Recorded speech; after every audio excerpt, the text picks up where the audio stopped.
रूस का cold war शुरू, 35 मिसाइलों से यूक्रेन पर गैस अटैक।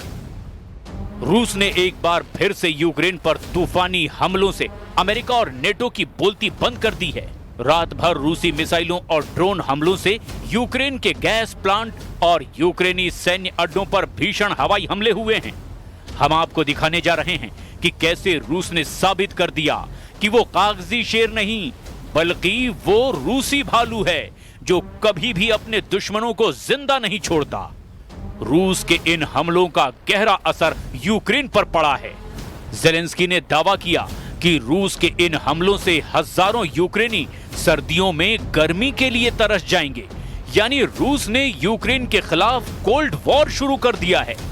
हम शुरू करते हैं रूस यूक्रेन से जुड़े उन आंकड़ों से जिसमें रूस साफ जीतता हुआ नजर आ रहा है। आग का गोला बने यूक्रेन के गैस प्लांट। पिछले 90 दिनों से यूक्रेन रूस के तेल रिफाइनरियों पर लगातार हमले कर रहा है। कुछ रिपोर्ट में दावा किया गया कि यूक्रेन ने रूस की 38 तेल रिफाइनरियों में से 16 तेल रिफाइनरियों को बम धमाकों से भीषण नुकसान पहुंचाया है। दावा किया गया कि रूस की तेल रिफाइनरियों पर यूक्रेन के हवाई हमलों से इतना गहरा असर पड़ा कि रूस की 40% तेल उत्पादन पर असर पड़ा है। बौखलाए रूस ने यूक्रेन के इन्हीं हमलों का बदला लेना अब शुरू कर दिया है।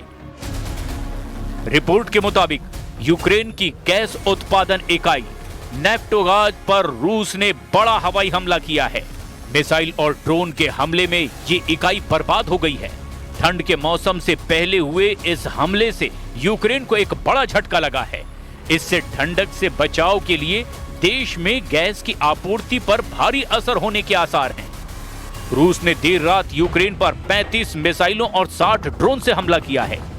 इसमें यूक्रेन के खार्किव पोल्टावा क्षेत्र में स्थित ईंधन गैस का उत्पादन करने वाली सबसे बड़ी इकाई को निशाना बनाया गया।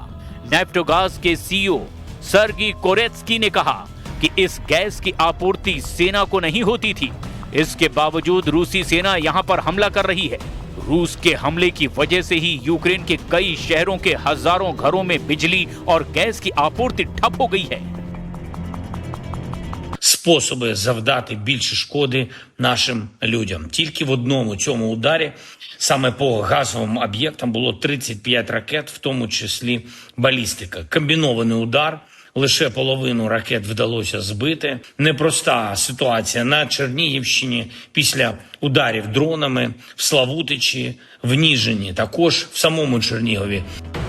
इस बीच यूक्रेन ने भी पलटवार करते हुए कजाकिस्तान सीमा के नजदीक मौजूद रूसी शहर ओरस्क की ऑयल रिफाइनरी पर ड्रोन से हमला कर दिया। इस हमले के बाद रिफाइनरी परिसर में आग की लपटें उठती देखी गई। इस हमले से हुए जानोमाल के नुकसान का अभी तक पता नहीं चल पाया है। इधर रूस यूक्रेन युद्ध को लेकर रूस के राष्ट्रपति व्लादिमीर पुतिन ने एक बड़ा फैसला किया जिसने पूरी दुनिया को परेशान कर दिया है। अमेरिका के उपराष्ट्रपति जेडी वेंस ने जानकारी देते हुए बताया कि युद्ध में बढ़ती मौतों को देखते हुए पुतिन ने एक बार फिर साफ कर दिया कि वो अमेरिकी राष्ट्रपति ट्रंप और ज़ेलेंस्की से मुलाकात नहीं करेंगे। इधर कुछ रिपोर्ट्स में दावा किया गया कि वॉशिंगटन में मौजूद centre for studies and international studies का अनुमान है कि 2.5 लाख से ज्यादा रूसी सैनिक और 60,000 से 1 लाख यूक्रेनी सैनिक मारे गए हैं।